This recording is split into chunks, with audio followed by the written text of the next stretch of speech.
Thokozani nonke emakhaya, thokozani bogogo nabomkhulu. I'm waiting for us to join the live video, your lesson of today in our metaphysical school. We're going to be looking at the metaphysical interpretation of Genesis. And today we are going to be covering 3 areas of Genesis, which is the account of creation, the story of man and woman in Eden, and the story of Cain and Abel. So we'll just wait a little bit, get more people to join, just another minute. And while we are waiting to start on the lesson 2, let me just recap on lesson 1. So in lesson 1, we looked at particularly the historical origins of the Bible, and then we also looked at how the Bible arrived in Southern Africa and how our ancestors received it. So that is how we came up with this lesson plan. We are going to be looking at the Bible as Ditaola, and as we do that, it is going to help us baholo hore re kgone go cleanse our consciousness, re kgone gore re embody our divinity, because if we are going to be operating as sinners, like we said, re tlo produce the chaos, things that sinners produce. So we are here to reconnect with our essence, reconnect with our roots, and cleanse whatever consciousness that has been implanted into us that is no longer serving us. Thokozani Zindlondlo, ngiyabonga ngiyangena la khaya, thokozani. You are all welcome. Everybody's welcome la khaya. So in the recap of lesson 1, I'd like to again go back, just in case there are people that was joining today for the first time. We looked at the origins of Mosaic law and said that, yes, the stories and the context of the Bible, they are taken from African origins.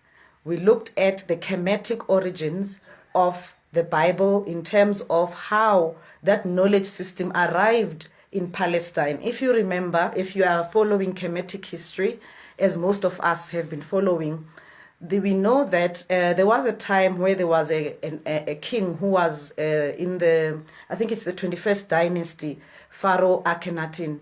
Akhenaten, during his time, there was an attempt by him to actually change the laws of the nation. The laws of the nation in terms of their spiritual, economic laws, and so forth. So when Akhenaten attempted this, he installed a new priesthood, who were the priests of the Aten, and because of that, the priests of Amun, or priests of Amen, were deposed in terms of power. So these stories are very good for us, because Nati in Africa, we go through these cycles over and over, and we're not even aware that this is not the first time that such things are happening to us. And if we don't learn from the past, because we are not aware, we're going to be repeating the same thing. So what Pharaoh Akhenaten did around 1340 BC, around that time, he tried to change sort of like the constitution that had been in place for millennia. So he deposed the priesthood of Amen and he installed the priesthood of Aten. But the communities rose up against this change. And so he had to employ mercenaries. These mercenaries were called Habiru. So the Habiru mercenaries were employed by Pharaoh Akhenaten to safeguard his change, which would have changed everything. It changes how the economy is run. It changes how society is run. It deposes people out of office. It puts new people into office. So when that happened, there was a civil war. And he employed the Habiru mercenaries, and the Habiru mercenaries were Asiatic people. So here are these Africans with these Asiatic mercenaries trying to protect their livelihood. But the priesthood of Amun, with the support of the public, it won, and eventually the priesthood of Aten and Akhenaten were expelled from the epicenter of the Kushite Kemetic Empire. So they were not exiled into another nation. They were expelled from the epicenter, and some of them, they migrated all the way up to Palestine. We know that some of them went into Europe, and some of them went into Asia, and some even ventured south back into the motherland, deep into Africa. So with all that dispersal, the priesthood the priesthood of Aten that were exiled into the Palestinian region, a new culture formed, which was called the Hebrew culture. This Hebrew culture was an Afro-Asiatic culture. And as we said, that when you found nations, you come up with your roots, and then you also make laws to guide you as a nation. So here's this Afro-Asiatic conglomeration fusion that is happening in the regions of Palestine, and they come up now with their laws. And this is now how this whole thing of the Mosaic laws came about, because the priesthood of Aten, in the formation of this Afro-Asiatic nation that would then rise up, and the story is long, we are not here to do that story, but I just want to show just where this the Old Testament, particularly the stories of the Old Testament, how they reached the Asiatic nations. It was that Afro-Asiatic fusion nation that was called the Hebrews, as much as today you find people of black origins who are Hebrews all over. You find them here in South Africa, the Lembe. You find them in Egypt, in Ethiopia. You find them, even in America, in terms of people who were taken from Africa and enslaved in America. So this is the start of this so-called Hebrew Bible. The Aten priesthood were part and parcel of the people that took a wisdom, and then they wrote a new religion, which was then what we then call the Hebrew religion. So with that said and done, what then transpired out of this is that the Hebrew religion, like all the other religions of light or the other teaching systems of light, they are in allegory. It is not a language that is just plain. You need to understand the codes behind that. So I did demonstrate last in our lesson that our ancestors, when they received this book, they never took it the way that we think when missionaries arrived. They gave us this book and all of a sudden we just consumed it.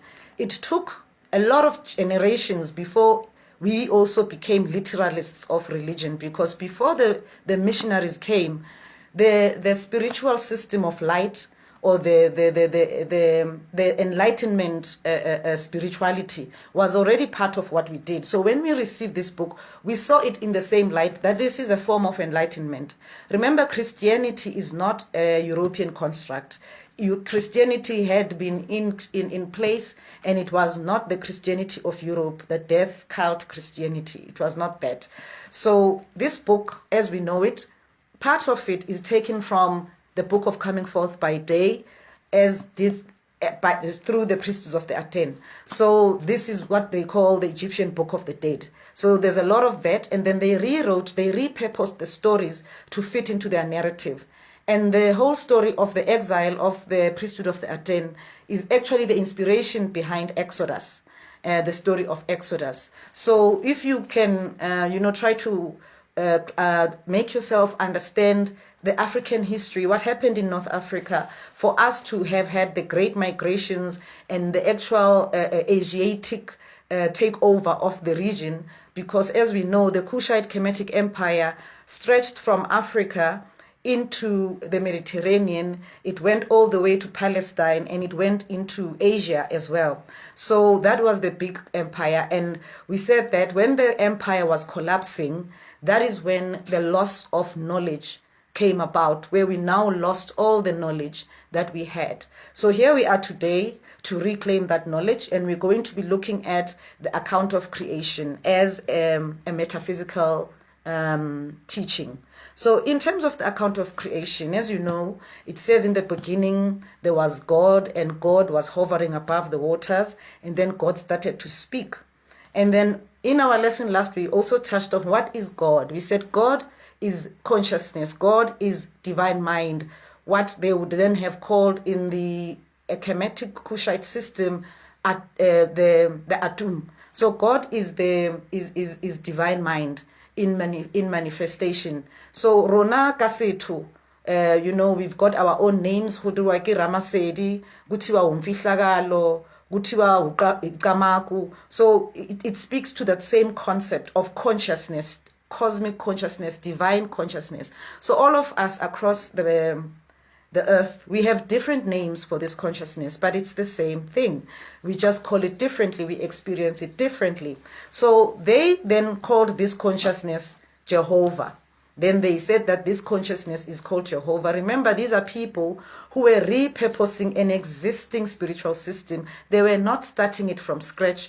And that is what has always happened. Even when Constantine became the emperor and the Romans were rising as a world power, they also decided to repurpose old stories to come up with now a new spiritual system that would then be of the Roman Empire. So these are the Hebrews. We have the book that we were given by the Hebrews, which is the Old Testament, and then the Romans gave us the New Testament. So today, like we said, we are sticking to the Old Testament in Genesis. So in Genesis, as they did even in the book of Coming Forth by Day, they explain the account of creation. And in that, they use a physical story. They say that God was hovering over the earth, and God said, let there be light, and God said, divide the water from the earth, and God said, and all of those things were manifesting. Now, in the Kemetic Kushite spiritual system, all those manifestations of light and earth and sky, we have them in what we call the Ogdawat. So we've got our own, it's a cosmology, and it covers that. I'm not going to go into that because I want to stick to the cosmology that they speak about in the Bible. So in the Bible, they speak of the divine mind, and it speaks of the art of manifestation. It teaches us about manifestation. So I'm going to look at my notes here where I wrote that the law of mind action. So the law of mind action, Baholo, is what is described in the creation story. It speaks of the mind, creation of the mind. It says that there was in the divine mind, a thought arose in divine mind to create, and divine mind then from this thought, everything starts in the mind. As with us, that's how we create. That is how divine mind creates what we call God. It's the universal mind, which is an energy form. It is not a man, it is not a woman, it's an energy form. Just as much as Loro Nabaholo, when we are not in this physical state, we are energy. Even here in the physical state, we are still energy, and the physical is the most dense form of energy. So we are dense energy, and we can be subtle energy. So in this subtle energy space, which we call heaven, or we call etongweni, kasetu, kwale kole hodimong, there is this divine mind. This divine mind is not a man, is not a woman. Then when it thinks, my tongue, then these things start to manifest. So it must be the mind, and the mind must have an idea. You see, and it happens the same with us, like they said, as above, so below. So you must have an idea, and once the idea has got intelligence behind it, or the strength behind it, it will then manifest. Truly, that is all they are teaching us. And then they say, then God rested on the seventh day. And when this mind, divine mind, is resting, 7 esoterically in the spiritual language, 7 is the number of completion. So it just says that then it was completed. That is why they say on the 7th day God rested. The divine mind rested on 7th day. 7 is the number of completion, and 7, you find it along scripture along the way. You find it in a lot of things. Even the Hindu spirit system has got the 7 main chakras, though we know there's more. You've got the 7 gates of heaven and so forth. So it speaks to the number of its completion. So God rested on the 7th day.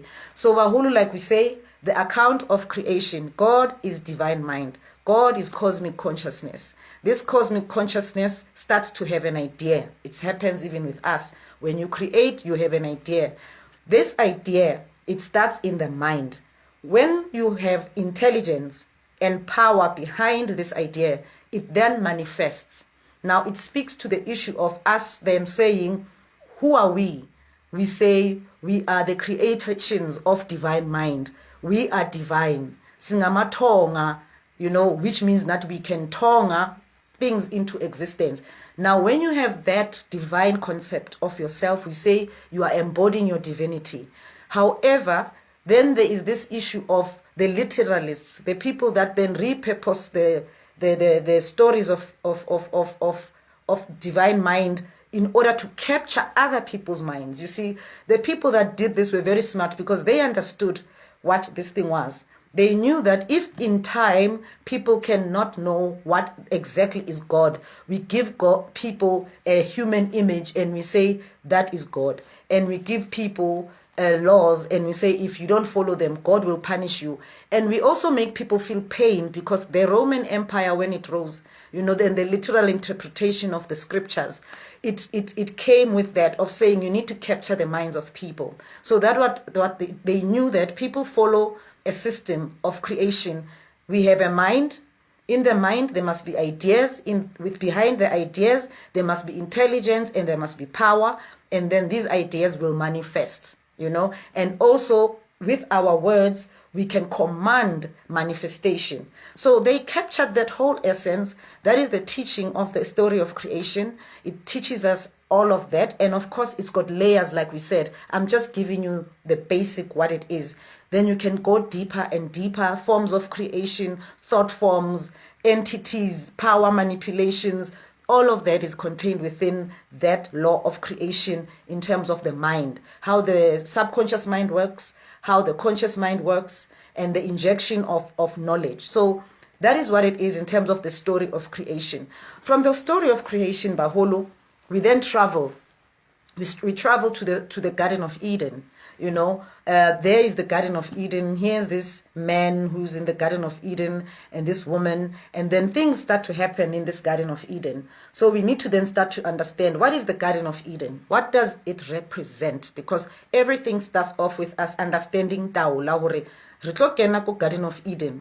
Garden of Eden e refer ukukhanya ukuthize. But before we can understand logo kukhanya, we have to understand ukuthi what is Ditaola? What is it that is the oracle of this story? What is the imfihlo yale story? So in the Garden of Eden, they say there's a Garden of Eden. What is the Garden of Eden?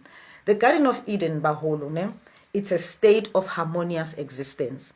In our spiritual body, we have a state of harmonious existence. So they speak of it as the Garden of Eden, that state of harmonious existence. So it is not a physical space.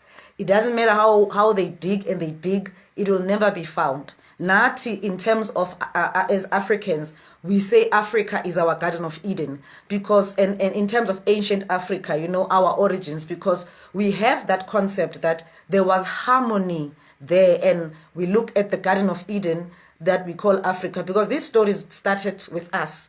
We say that it's a place of harmony, it's a place of peace, it's a place of tranquility, it's a place where all possibilities are there. There is potential, it's a space of potential. So that is what the Garden of Eden is. So here's this man and this woman. Now they put this man and this woman into the Garden of Eden and they say, then there is a serpent in this Garden of Eden. So we say, what is all that? What does it mean? So they're saying, in the state of harmonious existence, there is a form of intelligence that exists within that. The serpent represents wisdom. Wisdom to know the reality, to understand reality. So then they say men and women ate this fruit from the tree. So when you eat the fruit of the tree of wisdom, you know, you are going to then understand all that is happening around you. You are not just going to be living in a state of harmonious existence. You will know harmony, and we also know that there is disharmony. And like we said, that the people that started taking these stories to use them to capture people's minds, they knew how to repurpose the stories just for that, you know, to capture your minds. So here is this man and woman, you know, in the Garden of Eden, a place of harmonious, productive existence, a state of higher consciousness. And now they understand reality. They understand that reality is not just harmony. Reality can also be disharmony. They even understand the causes of this disharmony. And then they say that now men and women ate from this tree of knowledge. What it says is that when we live, we are going to be coming into this earth. We're living in our state of harmonious existence as children, and we grow up. And when you grow, you start learning reality. You start seeing that, you know, there is good and there is bad, there is evil in the world. And then, but at the time, you don't know where you stand. You know, you are just a person living in a harmonious existence until things start happening to you. And usually when things happen to us, it sort of makes us question, what is God? Why is it that when there is God who's supposed to be a good God, bad things are happening to us? So that's why they say that then we'll have to toil the earth so that we can have because now that you know the reality, you are going to have to find your way in this reality to manifest that which you brought here. So in this world where there is harmony and disharmony. So there is that in terms of the Garden of Eden. The Garden of Eden is the divine consciousness. And from divine consciousness, you know, as a child, children are just here, they are bringing light. But as a child, you grow up, you start to experience the reality of the world. Now you know evil, you know good and bad. You see yourself, you know you are naked in terms of you lack certain things, you don't know certain things, and therefore you need to then so that you can rise and ascend for you to have the knowledge and the wisdom. Like I said, Bahul, I want to stick onto the biblical and the basic in terms of what it means. I'm not going to go deeper into the chemetic aspects of the stories, but as I speak, I'm sure Lilona who know chematology, you can link it up in terms of in Kemet, this is the story. In the Sumerian culture, this was the story. In the Indus Valley culture, this is the story. But those stories are all explaining a similar phenomenon. So we went from the story of creation, where we were speaking about, the law of creation and how we create with our minds. When an idea is in the mind, the idea must have power and intelligence, and then it manifests. If the power and the intelligence behind the idea are not bright, as in you thinking, you're a sinner, you are here to atone for your sins for the rest of your life, then that is what you're going to manifest. Then from there we moved and said then there is a man and a woman in the Garden of Eden. Men and women in the Garden of Eden shows us in our spiritual body, in our harmonious state, like children. Children are not yet, rooted in their physical body. They are still in the spiritual way of existence. But as we grow and we absorb knowledge, we are then knowing good and bad. So we've eaten from the tree of knowledge, in terms of reality. What is reality like? Our eyes are now open. We start to see ourselves as naked, or we see ourselves lacking in this and that. And in order for us to restore ourselves, we must start to reconnect ourselves with our strength. And that is all there is in terms of men and women in Eden. It's got levels, Baholo. It can give you even the formula to create an atomic bomb, like I'm saying, in terms of these things in the Bible. But we are not going to that level. As we grow in our esoteric learnings, we will go deeper. Then we're going to go now into the story of Cain and Abel. So we've got the biblical story of Cain and Abel, and we say, what is Cain and Abel? Cain and Abel and Seth, by the way, because there's three of them. It's Cain, Abel, and Seth. So in terms of Cain, Abel, and Seth, we know that this story, and this is the story that starts us on the journey now of the Ausarian legacy, of Osa and Seth and Heru. So we've got that. Osa, Seth, and Heru. So the biblical story, it like the offspring of Adam. Adam and Eve then had children. And then Cain, Abulala Abel, and Seth, Kena, who end up gaining and ruling. So this is the very same story that we know in the Egyptian mythology. The very same story of Osa, the story of Osa and his brother Seth, and Indlalifa Uheru, So then we have to go and say, what is this story trying to teach us? What is it all about? So this story is the same, It teaches us again about wisdom. We said that this book, Ena Bahol, it speaks of evolutionary consciousness, how consciousness came into being, how you create, and all of that. So this story of Seth and Abel, Leona, it speaks about Seth killing Abel. So in terms of us, Ditaola, you look at Cain. Cain will represent the material side of man, the mental side of man. Abel will represent the heart, will represent the spiritual side of man. So what would then happen is that Cain killing Abel is the material side killing the spiritual side of man. And then going off again, like Richie Lohure, when you start to know life, you are born into the world, you are like a child, you are still living in your spiritual state. you don't know the actual reality, what it is about. And you grow into understanding reality. You know there is good, there is bad. Sometimes you get hurt and so forth. But it says that that is the process of life. It's not horiwena, life hayorati, but that is the process of life. So when you gain the understanding of good and evil, is the same thing again. Then if the material aspect, as much as Osa died because Seth schemed up to kill him, so that's again the spiritual side of man. When the spiritual side of man is dead and only the material side of man manifests, that's when we manifest again hardships, because from there, if you look from the Garden of Eden all the way into the Bible, there has never been peace in terms of the stories that are narrated. There's never peace all the way to Revelations, and then there's the story of Revelation. So it just shows us with the journey of life, you start off in that harmonious state. As much as even with creation, there was just an ocean and it was quiet. And then God said, let there be light. So Lirona, when we are in the state of, in the form state, we come onto this earth as children. We don't know the difference between good and evil. We are existing in this world. So Hari exister in this world, we are then going to start to eat from the tree of life, And the tree of life, it teaches us a lot. It shows us reality. What is reality? And within that reality, you get hurt, you fall, and so forth and so forth. It's expected. That is the process of life. It's not mudimu urelatlile because rona, hey, we are suffering. But that is part of the process of life. And when you do that, you need to understand that you need to now toil. You need to get yourself back into harmony, because then you are going to experience those hardships in life. If you are not going to be able to get yourself back into harmony, then you are going to be experiencing that chaos in terms of this lifetime. And then, like we know, you're going to have to come back and relive your life. So what we are trying to do, Rona, is to find the tools so that we can live this life as well as possible. So the story is that there is a God that created us to be, and we are sinners, and we don't deserve the love of God. And for that love, we need to pray to God and do this and do this and do this. Now, that is when, Honache, we are busy bahulu ka state capture.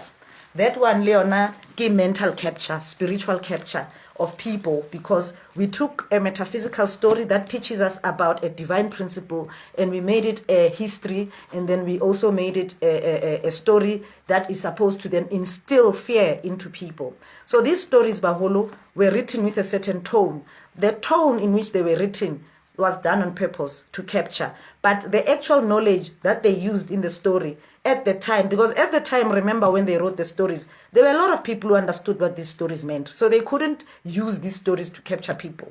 The capturing came down later. I remember there was a time within Christian history, if you study it, where they were fighting each other as to what is the Christian doctrine, if there was a Jesus, if God is this, and all of that. So that is the period of corruption of the divine knowledge. And if you look, that is the start of things like world wars, of people just fighting each other for no reason except your ideas and my ideas are not the same. So we need to understand that the world functions through ideas. We are mind in manifestation as much as God is mind in manifestation. Singamatonga, siyatonga. And emasitonga, funeke sazi ukuthi what is the intelligence? Indlondlo esebenza ngayo. Thina sithi singabantu bakwantu, sisebenza ngontu, untu yindlondlo. That is the force of that we say we embody as abantu. We understand that is the intelligence that we embody. Then we say power that we work with. Sithi thina sisebenza ngepower yabaphansi abadloziwethu namathonga nempower yakaNkulunkulu. So those are the powers behind what we say we manifest as abantu.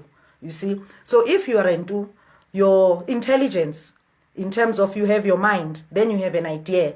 Then how do you manifest Ubuntu, Isintu? We say that the intelligence behind our manifestation is Ntu. Ntu is the divine intelligence. Singabantu, sienza Isintu. Then Otu as in Batu, Situ. And then of course it goes on like that. So that is the intelligence that we say we operate with. Bona batla buaka intelligence ya bona and say, you may not think for yourself and so forth, so forth. That is how then they described there in Europe the story. But we took the story and we took it in terms of that intelligence is ntu. When you remind, you are God in manifestation, you are divine.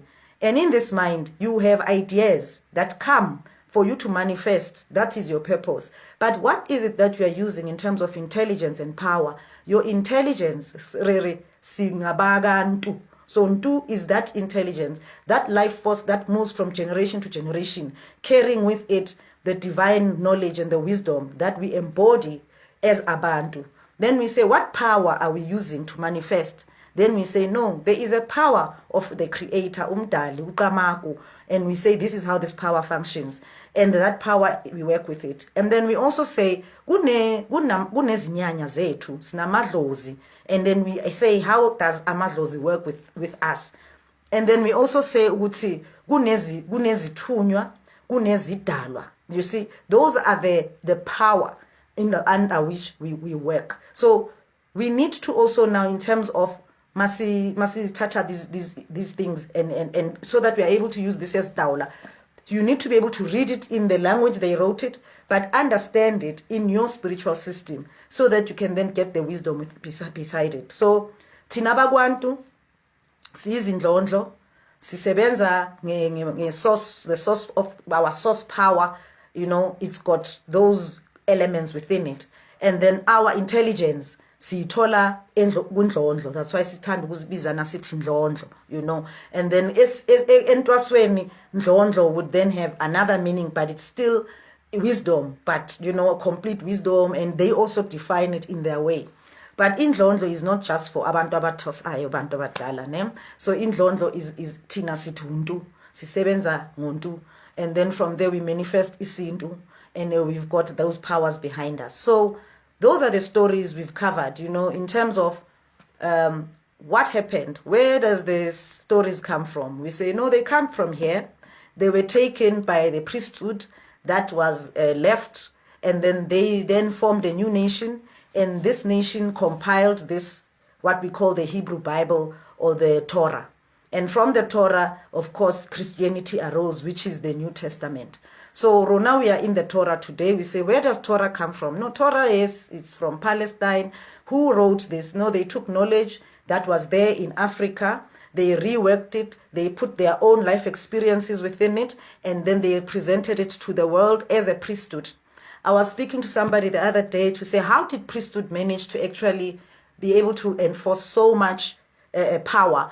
Remember, before the priesthood were not the way they are just people who pray and so forth. No, priesthood were made up of professionals. You know, we had our mystics, we had our astrologers, you know, the mathematicians, and all of those were the priesthood. It was not just people who wake up and praise God and make sure people praise God and give people books. No, those were truly the enlightened of the time, you know, the people that had wisdom. So these priesthood were like corporations. They were a corporation, and they offered services to the crown.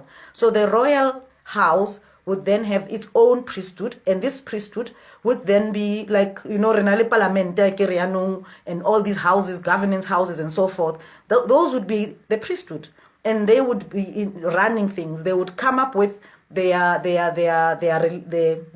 religious texts, their spiritual texts, and within the spiritual texts there would be hidden wisdom, and that is like their IP. In order for you to understand, you will have to walk that path and be part of certain things, and then they will then give you that wisdom.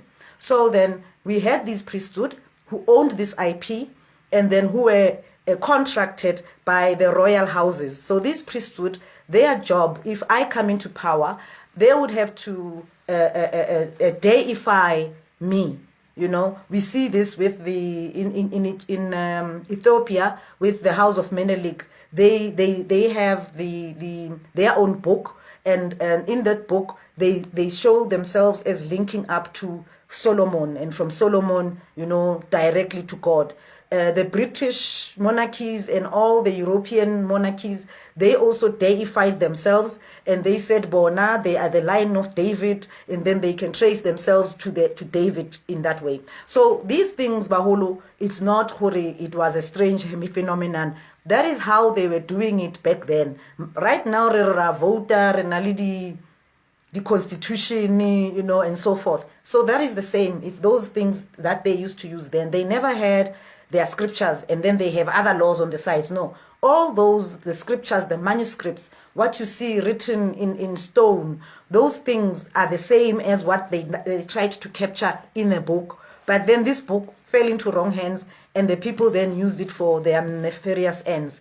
But that was not the purpose when these things were written. It was to empower the nations, because as a nation, we need to have a divine origin. Rona gone byanong re in South Africa, I will say from our experience, we say we are the Rainbow Nation. The Rainbow Nation, and Rainbow Nation ideations are this and this and this and that. That is how we then say we are deifying ourselves. So these people, they worked to deify the house that was ruling at the time. They worked to give the nation roots. They worked to give the nation a destiny. And then they put in place these laws that would then guide people as a nation. So as a nation, we need to have that. We need to have a common consciousness. We need to have a common vision, for us to be able to manifest whatever that idea that we have. So as a nation, we are like a mind. Lerona, collectively, as nations in Africa, we are like a mind. And in this mind, the ideas. So in South Africa, we've got ideas. In Malawi, they've got ideas.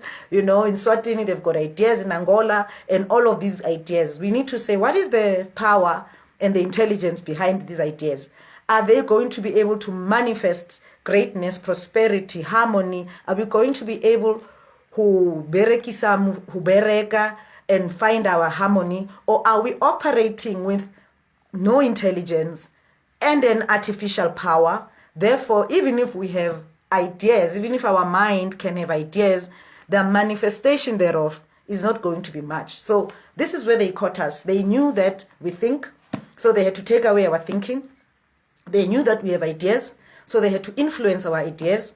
And they knew that through that, to manifest, we need power and we need intelligence. So they influenced all of that. So these lessons, baholo, these interactions, we are trying to recleanse, rinse ubumnyama, sisuse logo that doesn't serve us, and reconfigure ourselves so that we can have the right composition, we can have the right way of thinking, the right way of power harnessing, so that we can manifest. So I'm going to close it there, Baholo. I know that there's a lot to cover in terms of as we go on, but like Rechilokore, this is going to be an every Thursday interaction. Moskolong Sarona sa metaphysics, Mona at the Ntu Institute. At the Ntu Institute, Kili Gogolobovu, Kiliana, Ni Twangala Makonkosi.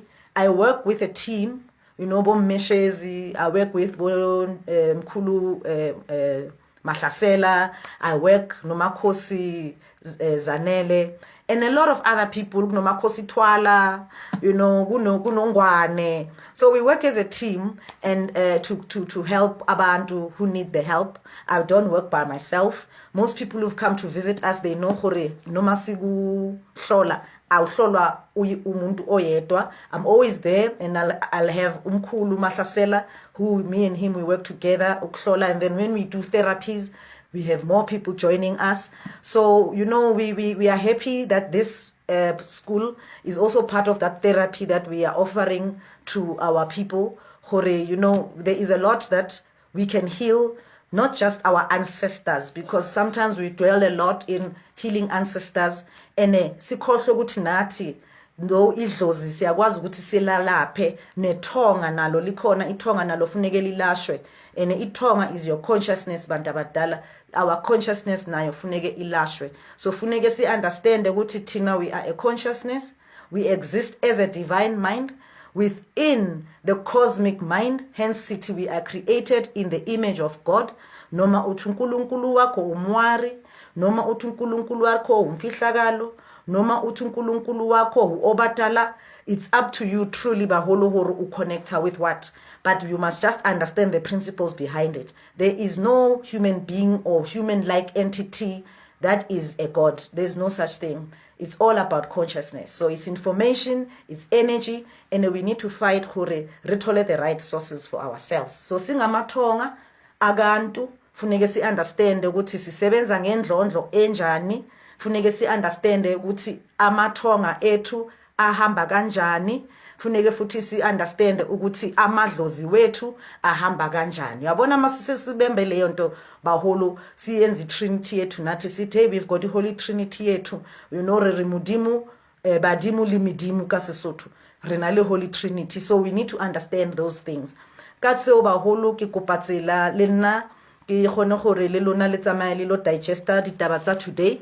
As I said, we will upload our video on the YouTube channel, and then you can be able to watch it there. Thank you everybody for joining us. I see Sharon, I see Babushilenge Ulunga. I'm very much familiar with him. Thank you, Kesha, for joining us. And there's Say Hey Ki, Libona Kibao Bahulu, Basutu Barona Balingting, and everybody else who joined and left and came back and so forth. I know that a lot of people don't know that we're doing it on this page. Because I was in my personal page, but Baholo, I will not do these lessons on the personal page. It's always going to be here. So let's meet again next week, Thursday. We are growing. Our lessons are going to keep going deeper. As I'm starting Kichilokare, Kitlodi Alamodimu Bahol, Retlo Alamodimu, Haretlo Yakotlase. And then Harinze Rehola, Retlatala Rekotlase, Rinze Rehola, as we walk on this earth. Siyabonga matonga gantu, Ndlondo Kanyayo. Abokoko nabomkhulu ngalani khona badala nibe safe nihlale nilungile nathi sizosoko silunga ngoba nina niyasiphakamisa. Makhosi amakhulu, makhosi okukhanya. Thokozani.